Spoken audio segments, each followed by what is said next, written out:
الحمد لله وكفى وسلام على عباده الذين اصطفى أما بعد فأعوذ بالله من الشيطان الرجيم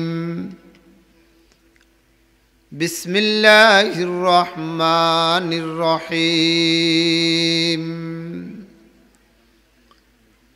استغفروا ربكم إنه كان غفارا يرسل السماء عليكم مدرارا ويمددكم بأموال وبنين ويجعل لكم جنات ويجعل لكم أنهارا ما لكم لا ترجون لله وقارا وقال رسول الله صلى الله عليه وسلم من قطع ميراثه قطع الله تعالى ميراثه من الجنة اللهم صل وسلم وبارك عليك ونستغفرك ونتوب إليك শানবাগ মগুয়া দিঘির উত্তরপাড়া বাইতুন নাজাত মসজিদ পরিচালনা কমিটির উদ্যোগে এই দ্বীনি মাহফিলে মালিক আমাকে আপনাকে দয়া করে মায়া করে স্নেহ করে আসার বসার বলার শোনার তৌফিক দান করেছেন। এই জন্য মালিকের দরবারে অন্তর থেকে কালিমাতু শুকর আদায় করব আলহামদুলিল্লাহ। এক সেকেন্ড আলহামদুলিল্লাহ বলতে কত? এই এক সেকেন্ডের সওয়াব দিয়ে মালিক ওই পাল্লাকে ভর্তি করে দিয়েছে যেই পাল্লা দিয়ে কাল ময়দানে মাহশারে সারা জগৎবাসীর গুনাহ আর সওয়াব মাপবে। সুবহানাল্লাহ। কোন ব্যক্তি যদি একবার আলহামদুলিল্লাহর সাথে একবার বলতে পারে আল্লাহু আকবার, পাল্লার দ্বিতীয় অংশটাকেও মালিক সওয়াব দিয়ে ভর্তি করে দেয়। সময় কত দামি! আর আমার এই সময় চা দোকানে, আমার এই সময় জুয়ার আসরে, আমার এই সময় ফেসবুকে, আমার এই সময় হাসিনা খালেদার জীবনের নিয়ে, আমার এই খালেদা জাল কবলা নিয়ে, বিচার আসান নিয়ে, আমার এই সময় অমুকের বদনামি অমুকের সুনাম করতে করতে আমার হায়াত শেষে যেতে আছে। কথা কয় না? কথা বলেন না ঠিক নেবে ঠিক? আপনাদের এই মগুয়া এলাকায় এমন ঘটনা আসেনি যে বাপ আছে সন্তান মারা গেছে, বড় ভাই আছে ছোট ভাই মারা গেছে, আছে? আমি কোন আশায় বসে রয়েছি আরো 10 বছর? আন্তা ফিতিহিল আমাতাবু গিলমুনা, আন্তা ফিতিহিল আমাতাবু গিলমুনা ওয়াল মানায়া কাশারাতনা বালওয়াজাল। আমি তো কত ব্যস্ত, সেজদা দেওয়ার মতো সময় নাই। 2 নম্বর বিচার করতে করতে, রাজনীতি করতে করতে, মামলা মোকদ্দমা করতে করতে মসজিদে যাবার সময় নাই। মালাকুল মউত বলবে চলো, তোমার ব্যস্ততার সময় এমন একটা সময় আমার সামনে আসেনি না নাই? আল্লাহ আমাদেরকে বুঝার তৌফিক দান করুক। মাসনুন খুতবার পরে কালামে এলাহি থেকে আয়াত করিমা, সরদার দো জাহা মুহাম্মদ আরবি সাল্লাল্লাহু আলাইহি ওয়াসাল্লামের বাণীসমূহ থেকে একটি হাদিসে মোবারকা তেলাওয়াত পাঠ করেছি। মালিক যদি দয়া মেহেরবানি করে আয়াত ও হাদিসকে সামনে রেখে আমলের নিয়তে বলার চেষ্টা করব। আপনাদের মধ্যে আমলের নিয়তে শোনার জন্য কে কে তৈরি আছেন? হাত তুলে দেখান তো ইনশাআল্লাহ। রাজি আছেন? ওয়াজ কি মাঠে রাখি চলে যাবে না বাড়ির যাবে? বাড়ির যাবে তো ওয়াজ। দাদা নাতির কিচ্ছা মনে আছে আপনাদের? কি খালের ফাড়ের কিচ্ছা? হ্যাঁ, আল্লাহ সবাইকে তৌফিক দান। কনয় ওয়াজ শুনছেন? এটা আমার মুখে শুনছেন না? আল্লাহ তৌফিক দান করক। যাক, ওয়াজ শুনুই যে মানুষ আছে দেখা যার। আল্লাহ আমাদেরকে আমলের নিয়তে বলার শোনার তৌফিক দান করেন। আমি একটি হাদিস পড়েছি। প্রথমে হাদিস সম্পর্কে কিছু আলোচনা, তারপরে আয়াত নিয়ে কিছু আলোচনা। আমাকে একটা স্লিপ দিছে, স্লিপে লিখছে মসজিদের দান সদকা নিয়ে আলোচনার অনুরোধ রইল। আমি এগুলো পারি না, এই ব্যাপারে আমি অজ্ঞ, এই ব্যাপারে আমি জাহেল।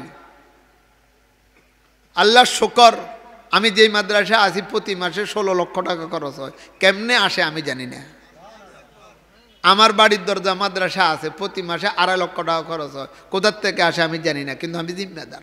অম্বরনগর আমার মাদ্রাসা আছে, আল্লাহ শুকর একাধিক মাদ্রাসার দায়িত্বে আছে, চলতেছে, আল্লাহ চালাইতেছে। তবে কালেকশন মাহফিলে করা বলা এটা আমি পারি না। আমার দাগনভূঞা মাদ্রাসায় সকাল 7টা মাহফিল শুরু হয়, এশারের আজান দিলে বন্ধ হয়। কোন বক্তা সদকা সম্পর্কে, দান সদকা সম্পর্কে ওয়াজ করা নিষেধ। যাদের মনে চাবে তারা এমনি দিবে। তারপরেও 16 লক্ষ টাকা উঠছে।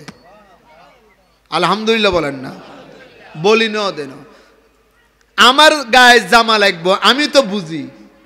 আরেকজনে বলবে কেন মসজিদে পয়সা লাগবে, মুসল্লিরাই বুঝে, বলবো কেন আমি? স্ত্রীর কাপড় লাগবে, স্ত্রীর ক্রিম লাগবে, আমি তো বুঝি। আমি যদি স্ত্রীর কি লাগবে এটা বুঝি না, তা আমাকে স্বামী হইতে বলছে কে?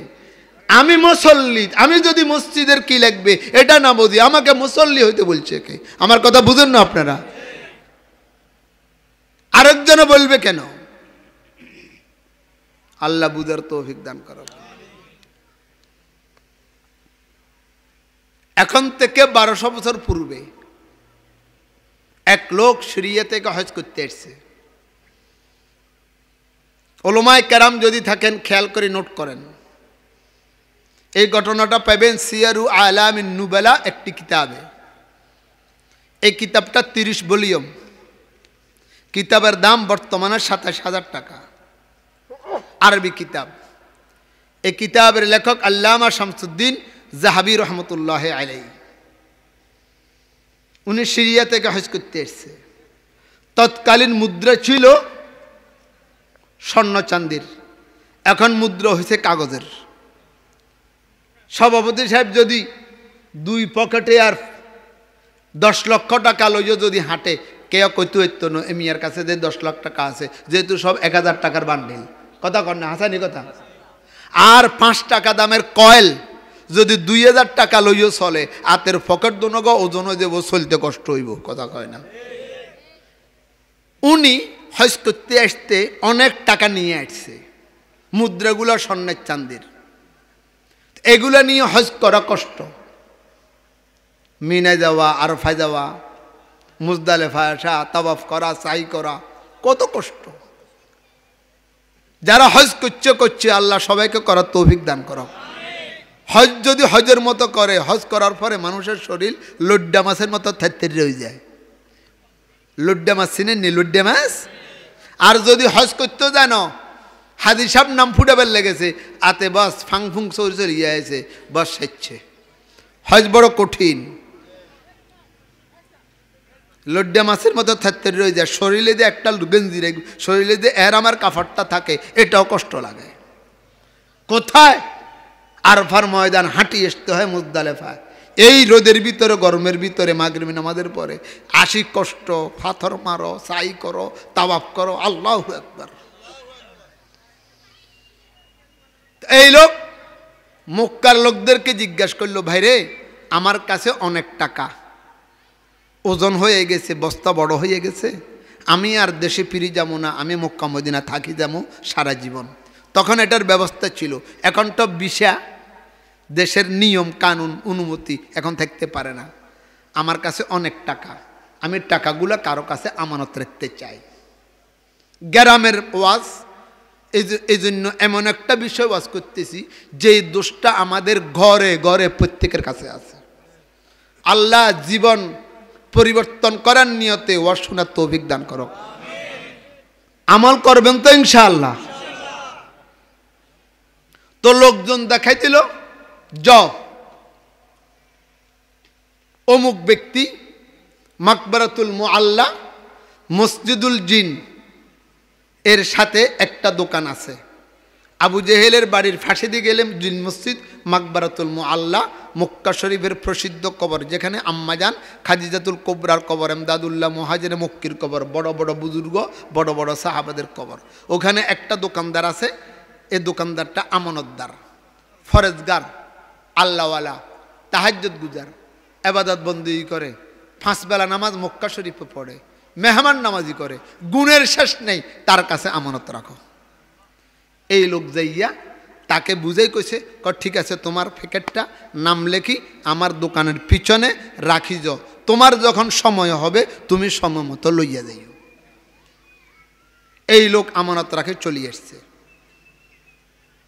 হজের যত কাম সব শেষ করছে, শেষ করার পরে গেছে ওই লোক থেকে আমানতের টাকা আনতে, আগামীকালকে মদিনায় যাবে, আত্মমক্কা আসা হবে না, টাকার ব্যাগটা নিয়ে যাবে।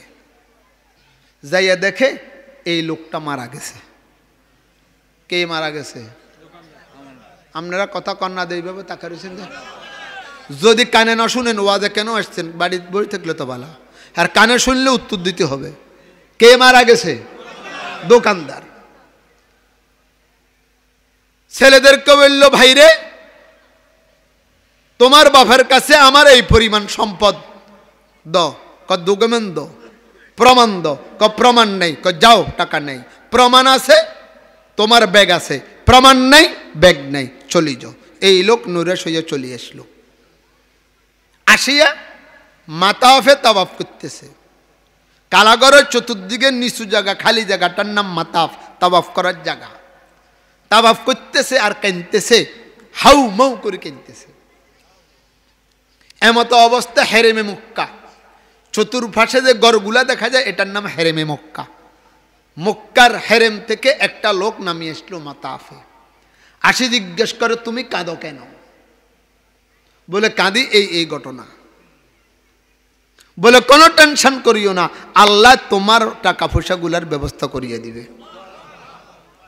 जहां में सूरत अहल ईमान के खुर्शीद जलते हैं, इधर डूबे उधर नकले इधर डूबे। কিভাবে? বলে, তুমি তাহাজ্জুদের নামাজ পড়বা জমজম কূপের পানি দিয়ে উযু করিয়া। তাহাজ্জুদের নামাজ পড়িয়া জমজম কূপের দিকে তাকাইবা। তখন জমজম কূপের মুখ খোলা ছিল, এখন তো এভাবে বন্ধ করছে, নাম নিশানাও নাই। জমজম কূপের দিকে তাকাইয়া বলবা, কি ভাই, তোমার কাছে আমি আমানতের টাকা রাখলাম, তুমি তো মারা গেলা, আমার আমানতের টাকাগুলো কোথায় রাখি গেছো একটু বলো না। তুমি এই কথা বলার সাথে সাথে এই লোকটা যদি বেহেশতি হয়, সাথে সাথে জমজম কূপ থেকে সে টপকে উঠবে, উঠিয়া তোমার আমানতের টাকাগুলো কোথায় রাখি গেছে বলিয়া দিবে। এই লোক অপেক্ষা করছে। তাহাজ্জুদের নামাজের টাইমে জমজম কূপের পানি দিয়ে উযু করলো, 2 রাকাত নামাজ পড়িয়া জমজম কূপের দিকে তাকাইয়া বলল, ভাইও আমানতের টাকাগুলো কোথায় একটু বলো না, আমি তো বড় বিপদে আছি। কোনো উত্তর নেই। দ্বিতীয়বার কোনো উত্তর নেই। 10 বার কোনো উত্তর নেই। আবার এই লোক তাওয়াফ আরম্ভ করছে, আবার কাঁদতেছে। আবার ওই লোক নামিয়ে এসছে। ওই লোকটাকে, ওই লোকটা হইছে মুবআস মিনাল্লাহ। শুনি দেখবেন হুজুররা যোগে যোগে যারা হজ করতে যায় কোনো সমস্যা পড়লে সমাধান করার জন্য আল্লাহ যোগে যোগে এরকম কিছু লোকের ব্যবস্থা করে রাখে, তাদেরকে মুবাস মিনাল্লাহ বলা হয়। টাকা পাও নাই না, তোমাকে একটু কষ্ট করতে হবে, তোমাকে ইয়েমেন যেতে হবে। হ্যাঁ, অত দূরে চিনি না আমি, কিভাবে যাব, টাকা নাই, পয়সা নাই, গাড়ি নেই, খানা নাই, ফানি নাই। এই টেনশন তোমাকে করতে হবে না, এই জিম্মেদারি আমার। আমি তোমাকে ঘোড়া দিব, আমি তোমাকে লোক দিব, খানা পিনার ব্যবস্থা করে দিব। সৌদি আরবের বর্ডার সাথে লাগানো একটা দেশের নাম ইয়েমেন। তুমি ইয়েমেন যাবে। বলে ইয়েমেন যাইয়া, বলে যাওয়ার টাইমে বোতলে করে জমজম কূপের পানি নিয়ে যাবে, জমজম কূপের পানি দিয়ে উযু করবে। তাহাজ্জুদের নামাজের টাইমে 2 রাকাত তাহাজ্জুদের নামাজ পড়বে। ওখানে একটা কূপ আছে, কূপের নাম বারহুত কূপ। বারহুত কূপের দিকে তাকাইয়া বলবা, কিও ভাই তুমি তো মারা গেছো, আমার সম্পদগুলোর কি খবর? এই লোকটা যদি জাহান্নামী হয়, দোজখী হয়, এই বারহুত কূপ থেকে এই লোক টপকিয়ে উঠবে, উঠিয়া তোমার সম্পদের খবরগুলা বলিয়ে দিবে। আল্লাহু আকবার। এখানে একটা কথা মনে রাখবেন, হযরত আদম থেকে কিয়ামত পর্যন্ত যত মানুষ বেহেশতি, সবার রূহ জমা হয় জমজম কূপে, যাকে কোরআনের ভাষা ইল্লিয়িন বলা হয়। আর হযরত আদম থেকে কিয়ামত পর্যন্ত যত মানুষ জাহান্নামী, সবার রূহ জমা হয় বারহুত কূপে, যেটাকে কোরআনের ভাষা বলা হয় সিজ্জিন। কথা বুঝাইতে পারছি আপনাদেরকে? এই লোকের মারেফতে ইয়েমেন বারহুত কূপের কাছে গেল, তাহাজ্জুদের নামাজ পড়িয়া কূপের দিকে তাকাইয়া বলল, আমার সম্পদগুলা কই? এ কথা বলার সাথে সাথে এই লোক কূপ থেকে লাফ দিয়ে উঠছে। আল্লাহু আকবার। লাফ দিয়ে উঠি বলে, আমার দোকানের পিছনে আর একটা কামরা আছে, চাদরের নিচে তোমার সম্পদগুলা রাখা আছে, ওখান থেকে নিয়ে যাও। হাজী সাহেব বলে, তুমি ডুব দিও না, তোমার সাথে কথা আছে, তুমি তো তাহাজ্জুদ গুজার, তুমি 5 বেলা নামাজ মক্কায় পড়ছো, তোমার জানাজা হেরেমে হয়েছে, তোমার কবর মাকবারাতুল মুআল্লা হয়েছে, তুমি আমানতদার, তুমি দিনদার, অতগুলো গুণের অধিকারী হওয়া সত্ত্বেও তোমার ঠিকানা বারহুত কূপে কেন, জাহান্নামীদের কূপে কেন? তোমার ঠিকানা তো জমজম কূপে, জান্নাতীদের কূপে থাকার কথা। আমি তোমার একটু ব্যাপারটা জানতে চাই। বুঝছেন কথা আপনারা? এই কথা বলার সাথে সাথে ওই লোক বলতে আরম্ভ করলো, আমার নামাজ, আমার রোজা, আমার হজ, আমার জিকির, আমার আমানতদারি, আমার তাহাজ্জুদ, আমার মক্কা শরীফের ইমামতি সব ঠিক আছে, কোনো সমস্যা নেই, তবে আমি একজন জালিম, যেই জুলুমের কারণে আমার ইবাদত বন্দেগী সব ধূলিসাৎ হয়ে গেছে, আমার ঠিকানা জাহান্নামীদের কূপে হয়ে গেছে। বলে ওই জুলুমটা কি? বলে সেই জুলুমটা হইল, আমার আব্বা মারা যাওয়ার টাইমে আমি একজন ভাই আর আমার একজন বোন ছিল। আব্বাই ওসিয়ত করে গেছে, বোনের হক ঠিক মতে আদায় করবি। ওসিয়ত করার প্রয়োজন নেই, কোরআন কারীমে সম্পদের কথা এভাবে স্পষ্ট বলছে, নামাজের কথা বলে না। নামাজ পড়ার জন্য বলছে, রুকু সিজদা কেমনে করবো এটা হাদিসে কইছে। যাকাত দেওয়ার জন্য বলছে, কিভাবে দিব হাদিসে বলছে। হজ করার জন্য বলছে, কিভাবে দিব হাদিসে বলছে। তবে জায়গা সম্পত্তির কথা ডাইরেক্ট কোরআনে ফঙ্কানু ভাবে একটা একটা বুঝাই বলছে, না জানি মানুষও গন্ডগোল করবে, এই জন্য কথা বুঝছেন? আমার বোন আমার কাছে পাওনা হয়েছে 12 টাকা, আমি আমার বোনকে দিছি 11 টাকা। আমার বোন আমাকে বলে, ভাই তুই ফেলি ডবল, আমি ফেলাম সিঙ্গেল, তারপরে তুই আমাকে কম দিলি, আমার 1 টাকা ফুরাই দে, তুই আমাকে 12 টাকাই দে। আমি তার কথা কর্ণপাত করি নাই, খেয়াল করি নাই, গুরুত্ব দিই নাই, আমি তাকে 11 টাকা দিয়ে বিদে করেছি। এই জন্য আমার জীবনের ইবাদত বন্দেগী সব ধূলিসাৎ হইয়া আমাকে আল্লাহ জাহান্নামের ঠিকানায় পৌঁছাইয়া দিয়েছে। 2 दिन का ये दौलत खाना, 2 दिन का ये माल खजाना। दो दिन का ये दौलत खाना, 2 दिन का ये माल खजाना, हुकूमत पाकर भूल न जाना, हुक्म खुदा पर चल रे बंदे, राह खुदा पर चल। সত্য কথা বলবেন। আপনাদের সমাজে গ্রামে এমন লোক আসেনি, হাদি সাহেব গাদি সাহেব সরমুনার মুড়ি তবলিক করে, নামাজ পড়ে, কোফালে দাগ পড়ে গেছে, বোন বাগিনারে হক দিছে, ঠকাই দিছে, নিজের নামে জাল কবলা করছে, আছে না নাই?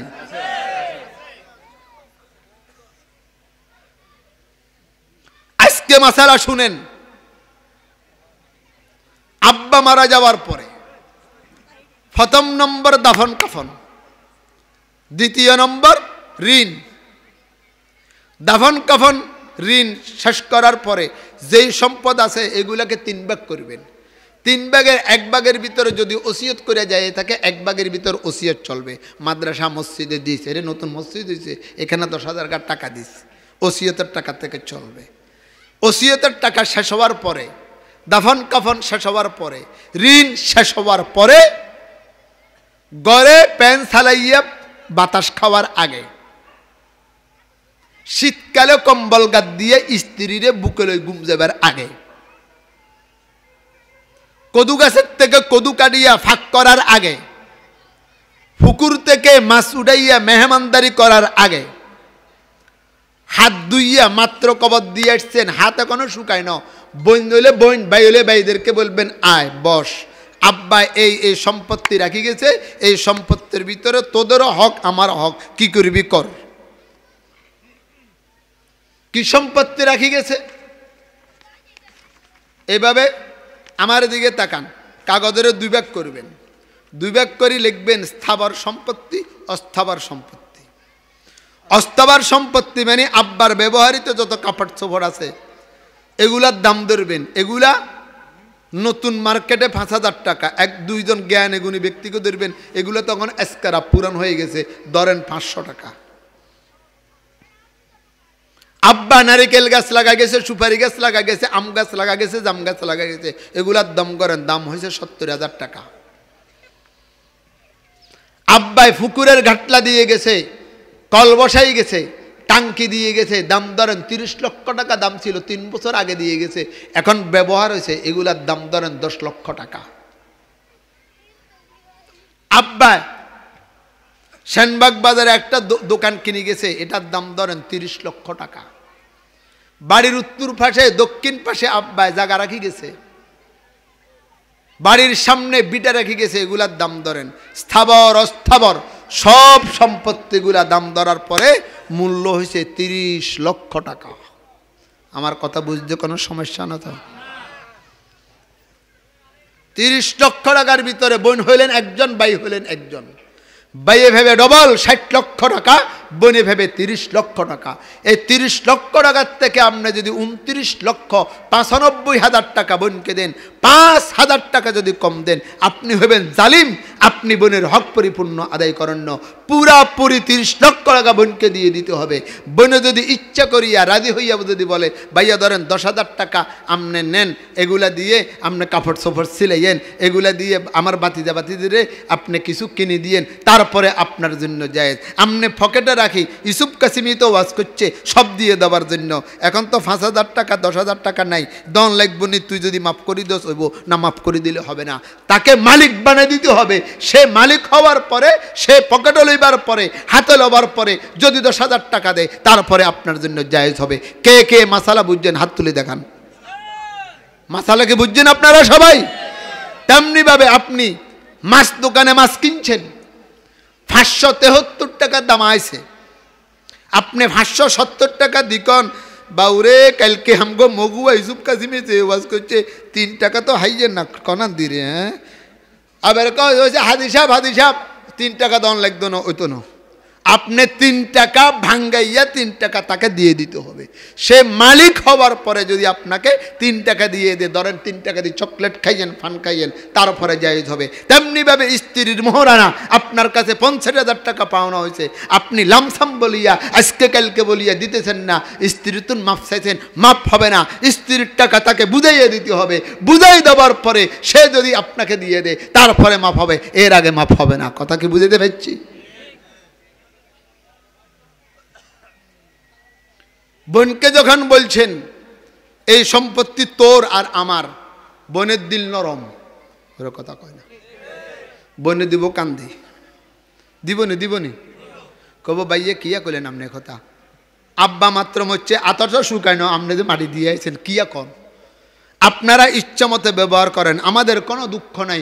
আমরা আসমু জামু, মেহমানদারি করবেন, খোঁজখবর নেবেন। আমরা বুড়ো হয়ে গেলে কোনো এক সময় আমগো ছেলে মেয়েরা হক নিব, আমরা হক নিবার অত আস নেই, আপনারা ব্যবহার করেন। এ কথা বলার পরে এবারে কদু কাটেন, কদু রান্ধেন, মাছ উড়ান, মাছ রান্ধেন, ফ্যান চালান, বসেন, কম্বল গাদ্দি স্ত্রীর লগে আরাম করেন, এর আগে জায়েজ হবে না, কিতাবের ঘোষণা। আচ্ছা, চলছে কারবার, 6 মাস পরে বোন বেড়াইতেও আছে, ওর কথা কয় না, আসছে নি। ভাইয়া গোসল করে, ভাইয়া সেনবাগ বাজারে দোকান করে, বোনের নাম আয়েশা। ভাইয়া ক কিরে আয়েশা, এখন আয়সা উত্তর ভাড়া বিয়ে দিছে, কত ভাইয়া অল্প আগে আছে। ভাইয়া গোসল করে, আয়েশা গাঁটলে দাঁড়াইছে, দাঁড়া ক ভাইয়া কত একখান কইতাম, কষা কামগো তো পুকুরে বেট দিতে আছে, আমনগো জামাই বিদেশ তুন আইছে, বড় মাছ পছন্দ করে না, গুড়া মাছ পছন্দ করে, আমগরে যদি সেরকে গুড়া মাছ দিতেন। কথা বুঝেননি? আমনের বাগিনারা প্রত্যেক দিন বাফা ফিডা বানাইতো কয়, সাইয়া হিডা বানাইতো কয়, চিনেননি সাইয়া হিডা বাফা হিডা? নারিকেল নেই, বানাইতাম পারি না, আজকে তো নারিকেল ফাটবো, 2 জোড়া যদি নারিকেল দিতেন। আমার শাশুড়ি বুড়া মানুষ, শুকনা সুপারি খেতে পারে না, কাঁচা সুপারি খুব পছন্দ করে। আমগো তো গাছের তলও কত সুপারি ভরে রয়েছে, যদি সারিগে সুপারি দিতেন। ভাইয়া কোনো হা না ইল্লাল্লাহ বিসমিল্লাহ কিছু কয় না, চুপ মারি রয়েছে। গোসল গা 2 তেল তুললি, কোত্তা মোত্তা গাদ দি, এবারে বইছে নাস্তা করতো বসিয়া। বাবি সাহেবের কয়, ভাইয়া তুমি একা মানুষ, পুকুরে বেটদের অর্ধেক আমগো আর অর্ধেক হয়েছে 7,000 ব্যাগের, অত গুড়া মাছ কাটবে কেন, তো দুপুর হয়ে যাব, মর্গে আশারে দিয়ালন লাগবো। এক কাজ করিও, আয়সার জামাই আইছে, দাবাত করি ভাত খাবাইলে তো খাবার লাগতো, আয়সারে গুড়া মাছেরকে দিও, বাগিনা করলেন নাই জলদি জোড়া দিও। মাই নি কয় মরি যাবে গই, দোয়া বদোয়া আছে, 10 ঘন্টার সুপারি দিও। আল্লাহ তো আমগো কত গাছ দিছে। এই কথা কইবার লগে লগে বাবি বসে নাস্তা দিত, ইতি খাড়াই গেছে, ওর কথা কয় না, ইতি কিচ্ছে নারিকেলও দৈত্যান না, সুপারিও দৈত্যান না, মাছও দৈত্যান না, কিরিবা কর গই তমগো আলিদা বাইবেন, দুনিয়াতে আর বাইবেন নাই, যতবার ইয়ে অতবার বস্তা হুরা দি, তয় গুণের কুলায় না, থক গই মাছর ইন্তান্ন কিরিবা কর গই। এবারে ইতিজন জজবা উড়ি গেছে, বাইয়া তো ইতিমের মতো বউ রয়েছে, আয়সা ইতিস জজবা হুনি আর রায় না, হিতিমতো উত্তর বাই চলে গেছে। এই জাতীয় বোন আবদার করার পরে ভাবির কারণে হক পায় না, এই জাতীয় আমাদের সমাজে গ্রামে সংসারে নাই, আসেনি? কথা কয় না, আসেনি? এই মাছের ভিতরে বোনের হক আছে না নাই? এই নারিকেল গাছের ভিতরে বোনের হক আছে না নাই? এই সুপারি গাছের ভিতরে বোনের হক আছে না নাই? যদি 6 মাস পরে 80 সুপারি আর নারিকেল না পায়, 2 বছর পরে 80 গুড়া মাছ না পায়, আগামীকালকে দলিল লিখক আনিয়া মুড়ি ডাক দিয়া আপনার বোনের হক আপনার আদায় করে দিতে হবে। বোন যতই বলবে ভাই আপনি ব্যবহার করেন, আমি এখন হক নিব না, যতই নামাজ পড়বেন, যতই ইবাদত করবেন, লা ইয়াকবালুল্লাহু তাআলা সারফান ওয়ালা আদলা মিন আকিলিল হারাম, হারাম বক্ষণকারী হবেন আপনি এই বোনের হক না দিয়া, হারাম বক্ষণকারী হবেন বোনের গুড়া মাছ না দিয়া, হারাম বক্ষণকারী হবেন বোনকে 2 জোড়া নারকেল না দিয়া, আপনার ইবাদত বندگی সব ধুলিসাৎ হয়ে যাবে, হাবা আম মানসুরা হয়ে যাবে। বলেন নাউযুবিল্লাহ। ও পর্দার আড়ালের মা বোনেরা, একটু লক্ষ্য করিয়া শুনো। আব্বাই যদি ফুফুর হক না দিয়ে যায়, ফুফুরও তো হক দিবার কোনো কথাই নেই। ওরা কথা কয় না, তোর ভাই তুনলো তোর ভাই কবরে আছে, কয়নি তোর ভাই কবরে আছে, কবর তুনলো। ও হাজি সাহেবেরা, ও নামাজিরা, ও এলাকার বিচারকেরা, ও তবলিগেরা, ও ছরমুরার মুরিদেরা, ও নামাজিরা, ইবাদত বন্দেগী কবুল হবার 3টি শর্ত। 1 নম্বর শর্ত হালাল রিজিক। হালাল রিজিক যদি না হয়, যতই সজ্জা করবেন, যতই কপালে দাগ ফেলবেন, চোখের দাগ পড়ে গেছে কেনতে কেনতে, সারাদিন রোজা রাখে, সারা রাত তাহাজ্জুদের নামাজ পড়ে, আর বলে ইয়া রব ইয়া রব ইয়া রব ইয়া রব ইয়া রব। আল্লাহর নবী বলে মাশরাবুহু হারামুন, মাতআমুহু হারামুন, মাসকানুহু হারামুন, আন্না ইউস্তাজাব। টুপি মাথায় দিছে সুদের টাকার, মুসল্লা বিছাইছে ঘুষের টাকার, ফ্যান ঝুলাইয়া নামাজ পড়তেছে জাল কবলার টাকার, আন্না ইউস্তাজাব। তার কোনো দোয়া কবুল করা হবে না, তার দোয়া তার মুখের উপরে নিক্ষেপ করা হবে। বলেন নাউযুবিল্লাহ। আদমিয়ত দাদাই বাজম মুসলমান কর দাই, আদমিয়ত দাদাই বাজম মুসলমান কর দাই, আয় খোদা করবা সওয়াম এহসা বরসা কর দাই। হাত তুলেন তো, কার কার বাপ মারা গেছে হাত তুলেন। আমি হাত তুললাম। নামান। এরম কেউ কি দাঁড়াইতে পারবেন যে 16 আনা বোনের হক আদায় করছি? 16 আনা যেভাবে করার এভাবে।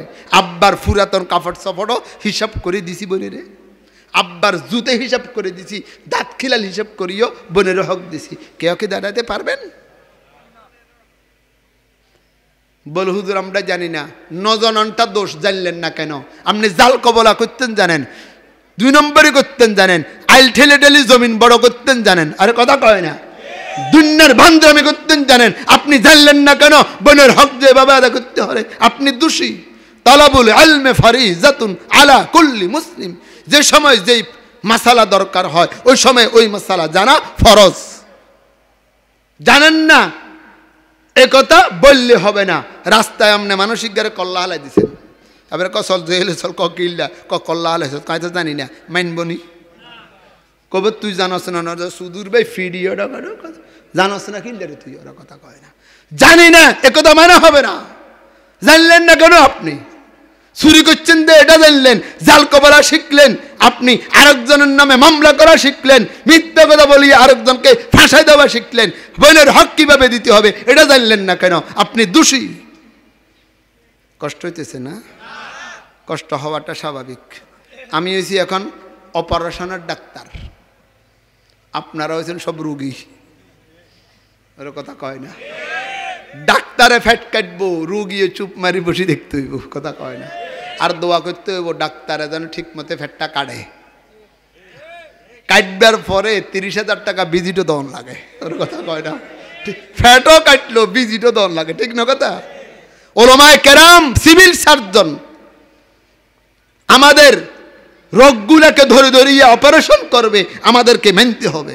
আল্লাহ আমাদেরকে বুঝার তৌফিক দান করো। 3 ব্যক্তির মৃত্যুর সময় কালিমা নসিব হয় না, কথা কয় না রে। কয় ব্যক্তি? সুদখোর, ঘুষখোর, জাল কবলা করনেওয়ালা, বোন বাগিনার হক নষ্টকারীর মৃত্যুর সময় কালিমা নসিব হবে না। চাই সেই ইউসুফ কাসেমি হোক, চাই সেই বড় বুজুর্গ আল্লাহওয়ালা হোক, চাই সেই বড় তবলিগওয়ালা হোক, চাই সেই বড় ফাগড়িওয়ালা হোক, না না না, মৃত্যুর সময় কালিমা নসিব হবে না।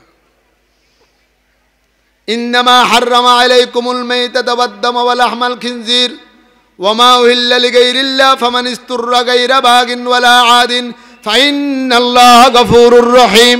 আল্লাহ পাক কোরআনে কারীমে বলে, ও আমার বান্দারা শুনিয়া রাখো, মৃত জানোয়ারের গোশত খাওয়া হারাম। একটা মরগ মরিয়া গেছে, একটা ছাগল মরিয়া গেছে, একটা গরুর নিজে নিজে মরিয়া গেছে, গোশত খাওয়া হারাম। শুয়োরের গোশত খাওয়া হারাম, কুকুরের গোশত খাওয়া হারাম, পায়খানা খাওয়া হারাম, ফেসাব খাওয়া হারাম। ফামান ইস্তুররা গায়রা বাগিন ওয়ালা আদিন ফাইন্নাল্লাহ গফুরুর রহিম। পায়ের নিচের মাটি নাই, পায়ের নিচের ঘাস নাই, গাছের পাতা নাই, নদ নদীর পানি নাই, টিউবওয়েলের পানি নাই। এই মুহূর্তে তুমি 15 দিনের উপাস, জান বাঁচানোর জন্য পায়খানা খাওয়া যায়, জান বাঁচানোর জন্য কুত্তার গোস্ত খাওয়া যায়, জান বাঁচানোর জন্য শুয়ারের গোস্ত খাওয়া যায়। পায়খানা ফেসাব খাইয়া জান বাঁচা। গায়রা বাগিন ওয়ালা আদিন, শরীরকে মোটা তাজা করার জন্য না, শক্তি করার জন্য না, জান বাঁচানোর জন্য। মনে রাখিও তারপরেও সুদের টাকা খাওয়া যায় না। আমার কথা বুঝুন না আপনারা, সুদের টাকা খাওয়া যায় আছে? আল্লাহ আমাদেরকে হেফাজত করেন, আমিন বলেন আমিন।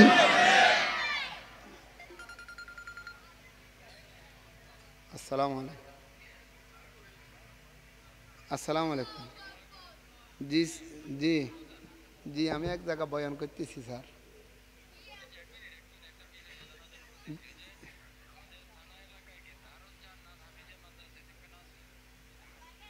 দারুল জান্নাত হাফিজে মাদ্রাসা আমি চিনি না, আমার জানা নেই, আমার জানা নেই স্যার, আমি তো চিনি না। মাদ্রাসা দুই ভাগে, একগুলা আছে সরকারি পরিচালিত, একগুলা আছে কওমি পরিচালিত। কওমি পরিচালিতগুলো আমাদের কাছে পাওয়া যাবে, যেগুলো সরকারি প্রাইভেট এগুলা পাওয়া যাবে ইসলামিক ফাউন্ডেশনের যারা, তাদের কাছে পাওয়া যাবে।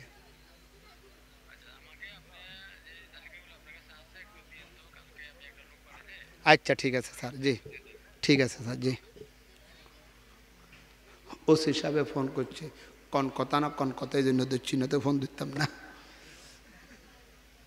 কথা বুঝাতাম পারি না। আল্লাহ হক বলেন, ফাইন লাম তাফআলু ফাযানু বিহারবিন মিনাল্লাহি ওয়া রাসূলি। ও সুদখোরের বাচ্চারা, যদি সুদ বন্ধ করতে না পারো, আমি আল্লাহর সাথে আমার নবীর সাথে যুদ্ধ। নাউযুবিল্লাহ বলেন না, আল্লাহর নবী বলেন, ইন্নালির রিবা 70 জুজআ আইসারুহা আইয়ান কাইহার রাজুলা উম্মাহ। সুদের 70টা বড় বড় গুনাহ, তোর মধ্যে সবচেয়ে ছোট গুনাহ নিজের মায়ের সাথে অপকর্ম করা। আকলু দিরহামিন মিন দিমা ওয়া হুয়া ইয়ালাম আশাদ্দু মিন 36 জিনিয়া। 1 টাকা জানিয়া শুনিয়া সুদ খাওয়া 36 বার জিনা করার থেকে উত্তম। কিয়ামতের ময়দানে সুরের ছায়া করে তুলবে সুদখোরদেরকে, বলেন না নাউযুবিল্লাহ। নিজের নাক কাটিয়া, আরে কথা কয় না, নিজের নাক কাটিয়া আরেকজনের গলায় হাল লাগাইতে আছে না, নিজে বেমান হইয়া মরবে, মায়ের সাথে জানা করিবে, আর ছেলে মেয়েকে বিল্ডিং করে দিতেছ, ছেলে মেয়েদেরকে স্বাবলম্বী করতেছ, ছেলে মেয়েদেরকে ব্যবসায়ী করতেছ। এর মতো অপদার্থ, এর মতো পাগল, এর মতো বেকুব দুনিয়াতে আরেকজন মানুষ পাওয়া যাবে না। কথা বলেন না মিয়া? চাই আজকের এই মাহফিল থেকে মাহফিল সার্থক হবে, মাহফিল কামিয়াব হবে যদি ওয়াজ শুনিয়া নিয়ত করতে পারি, প্রয়োজনে পানি খাবো, প্রয়োজনে রাস্তার মাটি খাবো, কচু পাতা খাবো, গাছের পাতা খাবো, সুদ খাইয়া মায়ের সাথে জানা করবো না, সুদ খাইয়া বেমান হব না, সুদ খাইয়া আল্লাহর সাথে যুদ্ধ করব না, মারা যাব পানি খাইয়া, তারপরও সুদ খাবো না। কে কে রাজি আছেন? হাত তুলে দেখেন। আল্লাহু আকবার। আল্লাহ তুমি সাক্ষী থাকো, আল্লাহ তুমি সাক্ষী থাকো। আসলে উঠাইছেন না, না কোনো নকলে উঠাইছেন? আল্লাহ আমাদেরকে তৌফিক দান করো। কয় ব্যক্তির মৃত্যুর সময় কালিমা নসিব হয় না? 3 ব্যক্তি। নম্বর 2, আমার সাথে বলেন, ফেলবেন কি বলতে? সবাইকে উচ্চ আওয়াজে বলতে ফেরবেন? বলেন, আলেম ওলামা, মাদ্রাসা মসজিদ, দিন শরীয়ত, আল্লাহ রাসূল, কোরআন হাদিস, মিল্লাত মাযহাব, এই জাতীয় জিনিসের বিরুদ্ধে যদি ফেসবুকে লেখে, দোকানে বসে বসে সমালোচনা করে, কীর্তু দিছে ওয়াজিয়ন খামোকা, কি লেজেনে মসজিদ দিছে, দরকার নেই।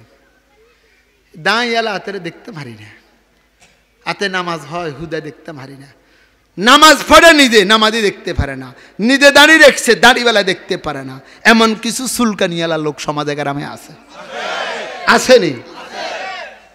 তুমি নামাজি, তুমি তবলিগ ওয়ালা, তুমি জিকির ওয়ালা, তুমি পাগড়িওয়ালা, তুমি হজওয়ালা, তবে দিন শরীয়ত দেখতে পারো না, আলেম ওলামা দেখতে পারো না, আল্লাহ রসুলকে দেখতে পারো না। কসম করে বলতেছি, কোরআন বুকে লইয়া বলতেছি, ওরে যুবক রে, তোর মৃত্যুর সময় কালিমা নসিব হবে না। ওই যুবক মানে রাখবি, তুই বেনামাজি, তুই নামাজ পড়স না, রোজা রাখস না, হজ করস না, দিন শরীয়ত মতো চলস না, শয়তানের ফান্দে ফড়িয়া তবে তবলিগওয়ালাকে ভালোবাসস, নামাজিকে ভালোবাসস, ওয়াজকে ভালোবাসস, মসজিদকে ভালোবাসস, আলেম ওলামাকে ভালোবাসস, নিশ্চিত তুই মুসলমান, তোর মৃত্যুর সময় কালিমা নসিব হবে। কে জানে আমার ওয়াজ বুঝছেননি না, কি বুঝে না? নামাজি হইও বেনামাজি তালিকায় জাহান্নামী হবে, আর বেনামাজি হইও ইমানদার হইয়া যাবে। অন্তর লইয়া কথা কয় না। অনেক নামাজি বেনামাজি দেখতে হারে, নামাজি দেখতে পারে না। আর অনেক বেনামাজি আমি শতানে খাইছে, আমি শতান, আমি দুষ্ট, কিন্তু নামাজ বালা, আমি দাঁড়িয়ে রাখি না, দাঁড়িয়েওয়ালা বালা, আমি না, আমি দিন শরীয়ত মতে চলি না, আতে দিন শরীয়ত মতে চলে ভালো, আমি আলেম হতে পারি না, আতে নায়েবে রসুল, আতে বালা। আপনি ইমান লইয়া যাবেন, তবে আপনি সব করেন কিন্তু দেখতে পারেন না, আপনি বেমান। বুঝাতাম পেচ্ছি? ও যুবকরা, মোবাইলে স্ট্যাটাস দিয়ে দিবা, কাকে দিয়ে দিবা? আল্লাহ রসুলের বিরুদ্ধে, কোরআন হাদিসের বিরুদ্ধে? রাজনীতি করো, কোনো সমস্যা নাই, তবে এমন রাজনীতি করবো না যে রাজনীতি করলে নিজের ইমানের উপরে ধাক্কা আসে। কথা কয় না? আল্লাহ আমাদেরকে বুঝার তৌফিক দান করো। কয় ব্যক্তির মৃত্যুর সময় কালিমা নসিব হয় না? নম্বর 3, মাতা পিতার অবাধ্য সন্তানের মৃত্যুর সময় কালিমা নসিব হয় না। কার কার মা বাপ দোনোগা অথবা ইজ্ঞে আছে আত্মুলো।